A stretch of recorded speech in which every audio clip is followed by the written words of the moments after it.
नमस्कार, मैं प्रिया राज। आप देख रहे हैं आर्यव्रत टाइम्स। जी हां, बिहार विधानसभा चुनाव से पहले आपको बता दें कि ओपिनियन पोल का अब नतीजा सामने आ गया है। जी हां, आपको बता दें कि लगातार लोगों की लोकप्रियता के बीच कौन वो नाम है जो सबसे ज्यादा चर्चे में है, उसका आज हम आपको बताने जा रहे हैं। बिहार में विधानसभा चुनाव 2025 की सरगर्मियां तेज हो चुकी है। तो बिहार विधानसभा का कार्यकाल 22 नवंबर 2025 को खत्म हो रहा है, इसलिए उससे पहले चुनाव प्रक्रिया पूरी करना जरूरी है। यानी जल्द ही चुनाव की तारीखों के ऐलान होने की भी संभावना है। साथ ही साथ आपको बता दें, इसी बीच पोल ट्रैकर का ताजा ओपिनियन पोल भी सामने आया है, जो बिहार की सियासत में नई समीकरणों की ओर इशारा कर रहा है।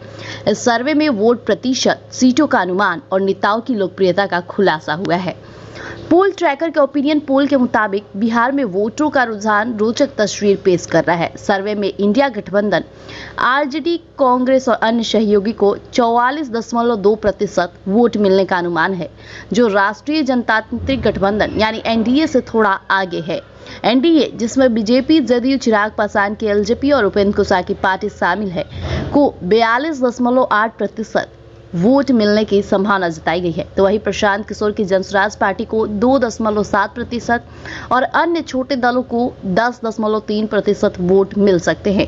यह मामूली अंतर चुनावी नतीजों में बड़ा उलटफेर कर सकता है। ऐसे में बिहार चुनाव की और बिहार विधानसभा की कुल 243 सीटों में बहुमत के लिए 122 सीटें चाहिए।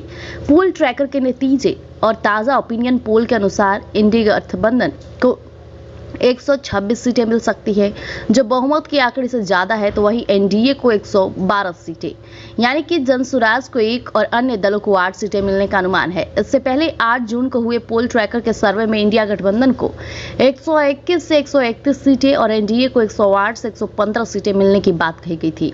दोनों सर्वे में इंडिया गठबंधन को बढ़त मिलती दिख रही है, लेकिन अभी भी 2-3 महीने बाकी है, जिसमें समीकरण पूरी तरह से बदल सकते हैं।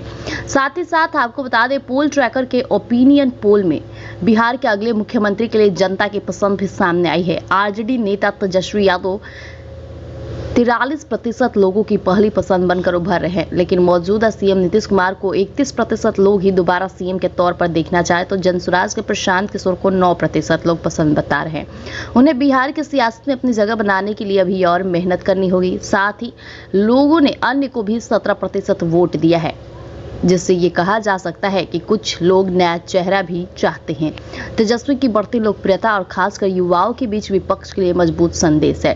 साथ ही साथ सर्वे में यह भी खुलासा हुआ कि बिहार की युवाओं में राहुल गांधी की लोकप्रियता पीएम नरेंद्र मोदी से ज्यादा है। राहुल गांधी को 47% युवा पसंद करते हैं, जबकि नरेंद्र मोदी को 39% का समर्थन मिला है। बाकी 14% वोट अन्य नेताओं जैसे तेजस्वी यादव या चिराग पासवान के पक्ष में हो सकते हैं। यह ट्रेंड इंडिया गठबंधन के सकारात्मक संकेत देता है।